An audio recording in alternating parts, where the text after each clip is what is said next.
السلام علیکم ورحمۃ اللہ وبرکاتہ۔ بسم اللہ الرحمن الرحیم۔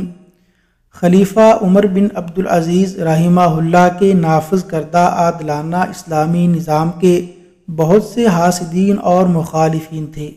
جب انہوں نے دیکھا کہ خلیفہ ان کی بدکرداری کے راستے میں رکاوٹ بنے ہوئے ہیں اور ان کی بات ماننے کو ہرگز تیار نہیں ہیں، تو ان کے غلام کو 1000 دینار میں خریدا گیا اور اس سے کہا گیا، تم خلیفہ کے کھانے میں زہر ملا دو۔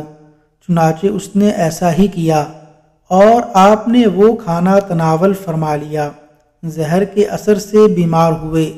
طبیب نے بتایا، آپ کو زہر دیا گیا ہے۔ فرمایا، جس دن مجھے زہر دیا گیا تھا مجھے معلوم ہو گیا تھا۔ پھر آپ نے اس غلام کو طلب فرمایا جس نے انہیں زہر دیا تھا۔ فرمایا، تمہارے لیے بربادی ہو، تم نے یہ کام کیوں کیا؟